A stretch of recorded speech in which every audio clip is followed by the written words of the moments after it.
Steel City. Is everybody ready to go? Let's proclaim the greatest radio show. Welcome, fans, to another episode of The Spread. I'm your host, Jim Sella, in studio with J-Dash, JK47, and Johnny Parlay's first fantasy segment. Commence the clapping again. No one likes to root for a winner, Jim. Well, I'm always winning, and everybody's rooting for me, fool. Yeah, we're going to go over situational starters, sleepers, and deep sleepers, but we're going to start with some waiver claims here that you could pick up this week. How about Matt Jones from Washington? He had 123 yards rushing last week on 19 carries, scored 2 touchdowns, and that was against St. Louis as well, a team that is expected to have a very good defense. He split time with Morris and got more touches than Morris in his game, and he should be a big part of this offense moving forward. That excited me because it just means Le'Veon is going to have a big day against St. Louis this week. Very well possible. Another guy's James Starks. Eddie Lacy is questionable right now. 47 has him in his fantasy league. I told him to go pick up James Starks in case he denied me, but he had 20 carries for 95 yards versus Seattle last week. So if Lacy does miss time, James Starks is a definite start in fantasy. You hear that, Parlay? One other running back, Dion Lewis. He had a big week in week 1 against the Steelers, you remember. And I forgot about that game already. And blocked it out last week, LeGarrette Blount came back, and everybody expected him to take over the main role, but it was Dion Lewis again. He had 40 yards rushing, a touchdown, 6 receptions for 98 yards against another good defense, and it was in Buffalo last week, so Dion Lewis may stay involved in the offense going forward. It's hard to trust New England running backs, though. We know that, but you see he can give you a good game if you're in desperate need for a running back. And in the end, really, he should be at least in the Shane Vereen role. Remember what Shane Vereen did in New England. PPR beast. He should at least do something like that. Another running back is Damian Williams. Lamar Miller on 47's team. He's questionable. Would you pick him up 47? He hasn't really done much this season, you mentioned earlier as well. But if Lamar Miller's out, Damian Williams would be the starter. It's definitely worth a shot, especially if you need a running back. I believe so, too. I'd rather stick with one of those first 3 guys, I think. But Damian Williams, I mean, Miami has a pretty good offense. So if he's the starter, he could put up a big game for you. Couple receivers here. Travis Benjamin. Jim, you like him, correct? Believe it. Even though Manziel's garbage, he's got to throw the ball to somebody, and he's about the only guy they got up there to throw it to. So he'll be getting a lot of catches, a lot of big plays, because Manziel runs around like a moron when plays break down and gets laid out. But sometimes he does let one rip downfield, connects with Benjamin, touchdown, big points, money. The big play, I'm with you on that. A lot of receptions, I'm not quite there with that. I think this guy is a boom or bust type player, and there's a good chance he hits on the big play each week, but these are the kind of guys I kind of stay away from because he's only going to have a couple catches. He has to hit on the big play for him to be fantasy worthy, obviously, and he had a punt return last week. He does do a little bit of returning, so that helps a little bit as well. Well, Parlay's got inside information about Johnny Manziel that's coming up, so that's why I like Benjamin. You'll find out soon. Johnny Nerfball, baby. Another receiver here, Miami's wide receiver, Rashard Matthews. Now, he came into the season, people believed he was something like the number 4, number 5 receiver out there, but Greg Jennings isn't very good. Devontae Parker hasn't done much recently. Kenny Stills is buried on the depth chart. They have Jarvis Landry. That guy is a beast. But Rashard Matthews is turning into the number 2 receiver out there. He had a touchdown in week 1 at Washington. And week 2 versus Jacksonville, he had 6 catches for 115 yards. So he had 2 good weeks now. I'd go pick him up and at least stash him on my bench at this point. And Michael Crabtree, 47. You were thinking about picking this guy up. Look, he had 9 catches last week and a touchdown versus Baltimore's defense. He has 16 targets through 2 games, so he's getting thrown at a ton right now. And Derek Carr looked great last week, but I'm not big on Baltimore's defense. Crabtree, I think he's one of those hit-or-miss guys, sort of like Benjamin. He sucks. Derek Carr likes slanging that ball around, though, so it's got to go somewhere, and he's thrown it probably at least 30-plus times. So I agree. I like that. Krabby and Cooper. How about some situational starters? Jim, let's start with you. I like Matt Stafford going up against Denver. Even though Peyton Manning's not slinging the ball around a lot up in Denver, they still put points on the board, so Detroit's going to need to score to win. Denver's got a pretty good defense. Abdullah's been okay, but Detroit hasn't been running the ball that great, so they're going to need Stafford to lead them to victory. I think he gets hot with Calvin Johnson. Johnson will get deep for 2 or 3 balls this week. Probably, I don't know, I'm going to give Johnson 3 touchdowns too. Why not? Doing it big time. So Stafford to Johnson, if you got both of them, your money. Yeah, go ahead, man. I was just say I got Johnson, but are they at Denver? No, it is actually their first home game, so I have high hopes for Matt Stafford All in right, this game. so Actually. I mean, this might be a good pickup. Well, look, he threw 53 passes last week, and I expect them to have to pass this week as well. First home game, I think Matt Stafford's going to have a big game. Telling you, Calvin Johnson. 47, who you saying? I'm saying Cam Newton.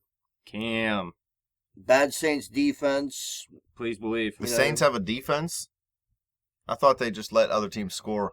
Andrew Jackson led a good Saints defense. Well, look, Carson Palmer blew up this defense. Jameis Winston looked good against this defense. There's no reason Cam Newton can. He had 76 yards rushing last week, 2 passing TDs, and a rushing TD versus Houston's defense, another defense that people believe is one of the best in the league. So Cam Newton should have a huge week. You're right, 47. Parlay. I'm going Terrence Williams, even with injured Tony Romo. Because I just think, Whedon's going to be in there, and he's going to be under pressure, and he's going to be looking for his number 1 receiver all day. Because when all else fails, you look for number 1. Yeah, he's not really good at reading his progressions. It's pretty much looks at the number 1 target. And all else is going to fail. And they're playing Atlanta. I mean, these are 2 pretty high, potent offensive teams on turf, or the artificial grass, whatever you want to call it. I think he's going to be looking for him because he's going to need a safety net, and Terrence Williams will be that safety net all day. Yeah, if you think about it, I mean, with Tony Romo down, I think Atlanta's actually going to stack the box and try to stop Joseph Randle in a run and make Brandon Whedon beat him. And if you look last week, Whedon to Terrence Williams had a 42-yard touchdown, so I think it's going to happen again this week as well. I'm going to go with Jonathan Stewart.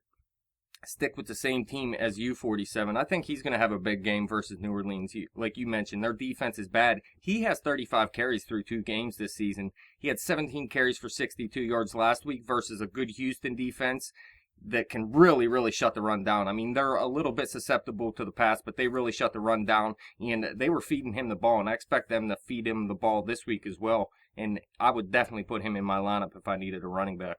So are we just all picking players going against New Orleans? Me and Parlay are the only ones sticking our neck out. Oh, those poor Saints.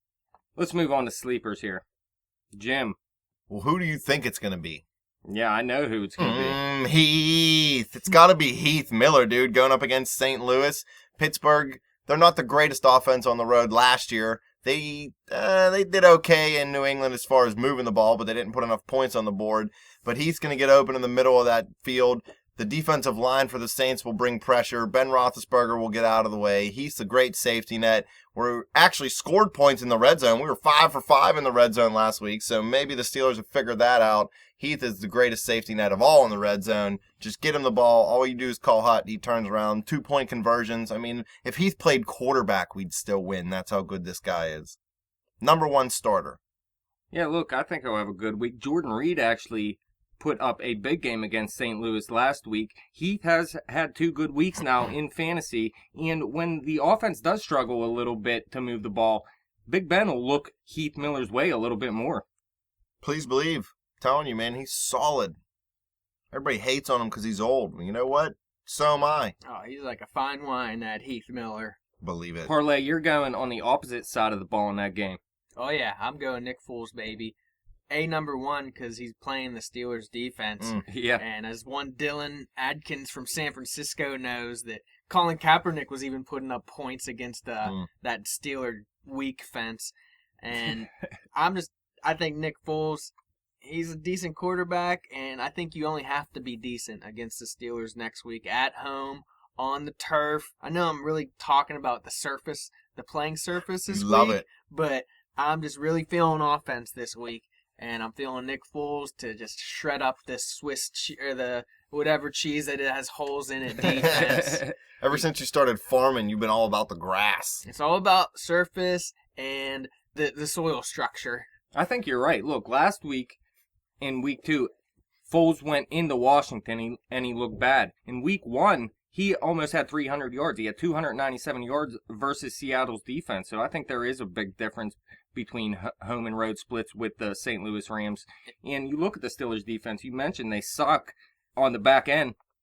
Kaepernick had a big week last week, like you said, and the Steelers still dominated defensively pretty much. So I think Nick Foles is a definite play this week in fantasy, no doubt. In the one variable in that Washington game where he didn't perform, the natural grass. That's it. He didn't like it. 47. I'm going with Doug Baldwin from Seattle. I think Russell Wilson likes throwing the ball. And he pretty much seems to be the number one receiving option out there. Well, they don't throw it to Jimmy Graham. He's pissed. He is upset, Mr. although he had Invisible. one bad game. He needs to get over it. He wants to have 0 bad games. So I hope you're right, 47, because I got him on my bench, Doug Baldwin, that is. And I would like to suit him up this week. Well, look, he has double-digit fantasy points each of the first 2 weeks. Last week, he had 7 catches for 92 yards and a touchdown. He has 17 targets through 2 games. This is Seattle's first home game. I like Doug Baldwin, too. Chicago's defense is garbage, too. Exactly. He was a late-round pickup for me. I think I stole him right out from underneath Eddie B's nose. Probably. Carson Palmer lit up this defense last week. Russell Wilson will do the same. I am going to go with Lance Dunbar versus Atlanta. It's Easy's favorite player, right? Yeah, Easy hates this guy, but they do have Brandon Weeden at quarterback, which isn't as good for Lance Dunbar, obviously, because he is not running at running back. He is running at wide receiver. With Des Bryant out, Lance Dunbar is still going to see playing time, and he doesn't have the same role as Darren McFadden or Joseph Randle. Those two are the running backs. Lance Dunbar is listed at running back. He's split out wide. He's running in the slot. This guy is a receiver right now, and with them not having much out there offensively, he's going to stay involved in this offense. Lance Dunbar is done. Dallas, I just picked you to win, but I don't know. No Dunbar. Whedon don't like him. Let's move on to deep sleepers. Jim, we'll start with you. Yeah, because I don't even want to talk about yours. So after I talk about mine, I'm leaving. I'm going to go with Ted Ginn Jr. Jericho Cotchery's got the high ankle sprain. You're taking a guy in Carolina going against New Orleans defense. What are you Yeah, doing well, here? I'm jumping on the Stick your neck bandwagon. out. I figured Stick everybody your else neck is out. doing it. I might as well do it. Jesus. Get off my back. Benjamin's out. Cotchery's got the high ankle sprain. Olsen, he's playing well, but he's not playing as well as everybody thought he could early in the year. I think Cam Newton has a big day against this defense, so the ball's going to go to Ted Ginn. He's got the big play opportunities. I don't know if he still returns punts or kicks. Kickoffs are obsolete nowadays, but if he still returns punts, he could burn the Saints that way too, because their coverage unit ain't that good either. Yeah, Cam Newton's going to have to look his way. He scored a touchdown last week versus Houston, too, so. Teddy New Ginn. Orleans defense, garbage. Parlay. We call this deep sleepers. I might call this a coma pick. But I'm going to go Johnny Football. Ugh. Just because I can't really come up with too many supporting facts or garbage. evidence. It's just, the guy can throw a football. The guy, his decision making sucks. So, Well, let me ask you this. Who has Well, a yeah, better, he does drugs and goes to rehab. That's not the best who has a decision better making. defense, Tennessee or Oakland?